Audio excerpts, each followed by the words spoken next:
Boutique bijoux d'or Mossi Elengi. Boutique bijoux d'or Mossi. Voilà, couleur riche. Boutique bijoux d'or Mossi. Boss, voilà, couleur riche. Boutique bijoux d'or. Boutique bijoux d'or Mossi Elengi. Bandeko na ngai na Sidu Bangi, bandeko na ngai na Gemena, na Akula. Est-ce que moto ya lobaka la bille ne fait pas le moine? Pour na bino azana raison. Est-ce que bino bokanisi que batoka ko bazaka na ba cravate na chemise ya pembe na costume bangonde balinga wa Congo? Est-ce que bobandi te que moto moso akozane ka na couper na mwa polo na mwa lipapa mais azana bolingo ya mboka pe ko iko servir mboka na utaki na Gemena na komaki Akula na monaki na yokaki pasi bamvula ebele bato bana bakombo minene obino boyebi bamonaka pe bazala komona oyo nga na monaki bamonaki et puis bapesi mokongo bakei tango tokopona bakondi bato ba osalela mboka ubangi esengela tozwaka bango po bana bakombo oyebana to esengela tomekana kokanisa topesa na chance na bandeko mosusu o tango mosusu baza na bango na ba cravate pete na ba chemise ya pembe te na ba costume te mais bakoyi pe kosalela mboka. L'habit ne fait pas le moine. L'habit ne fait pas le gouverneur. L'habit ne fait pas le sénateur. L'habit ne fait pas le député.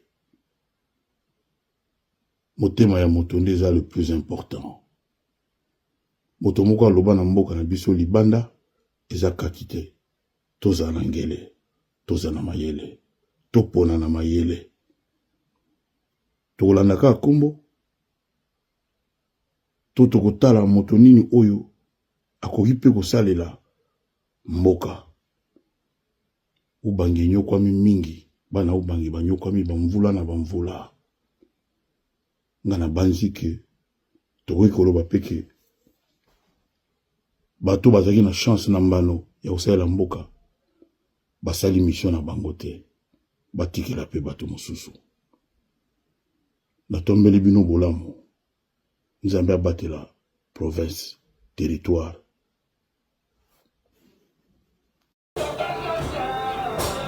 Appartement numéro 5, c'est ça.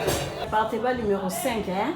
Oh, maman, déjà, le bataille. Ils ont pas ta chambre simple, hein. La chambre, la biseau simple, la chambre, mon ya monene. Chambre, la biseau simple, ya moyo. Chambre, la biseau simple, ils ont la télévision. Ils ont climatisé. Climatiseur yangwana. Ils ont la frigo. Mbetu na biso yango yo eza lit à 2 personnes. Totiaka moi kiti moko awa. C'est pour lingi wa mesa ba otiela au table awa. C'est pour lingi ba longola kiti oyo yo kaka. Appartement na biso yango eza propre makasi. Eza appartement ya $20 par jour. Donc chambre simple, il y a 2 personnes. C'est pour lingi boko ta 3 kaka bino parce que espace eza monene tokoki kotia moi éponge awa na se. Et puis, nous avons bolongoli éponge. Appartement de $20 par jour. Chambre de bus, c'est très propre, c'est très classe. Maman a déjà l'oubli. Pour ça, on a confiance, vous n'allez jamais ici. Tout ça, pour bunda na kaka pour na bino, pour la bosse la séjour na bino ya malam. Pour ça, la séjour ya malam, un appartement na biso, appartement bidor, bijoux d'or. Et ça, la matongé na Irebu A37. Où est chambre simple. Tout ça rappelle la chambre salon cuisine.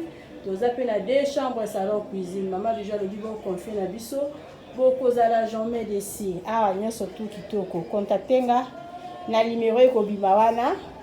Benga maman bijou ça la réservation à place na yo parce que la place na biso mingi est toujours occupée. Appartement au bozo mona ce que lingi comme 2 chambres. Tout ça la porte moko ah, ils a caché to bomba yango. Tokofungola et puis tokoti na chambre, salon, cuisine. Oyo di maka chambre simple eza na $20. Ce qu'on ligne complet, on a surtout $50 chaque jour. Mais maman bijou le but qu'on a prêté, benganga, au ça la réservation à place n'a eu qu'on a jamais dessus.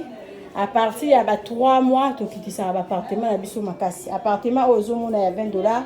So qu'on ça la partie à 3 mois 90 jours. So qu'on là on a $15 par jour dans appartement où. Contactez maman bijou na za wana pour na bino 24 heures sur 24 heures. Bye.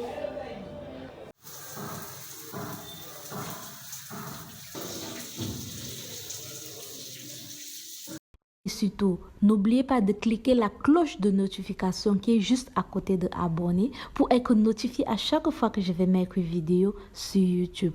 En faisant ce petit geste, vous m'aidez non seulement et aider aussi ma chaîne à grandir. Alors mes abonnés, alors mes loulous, je compte sur vous. À bientôt.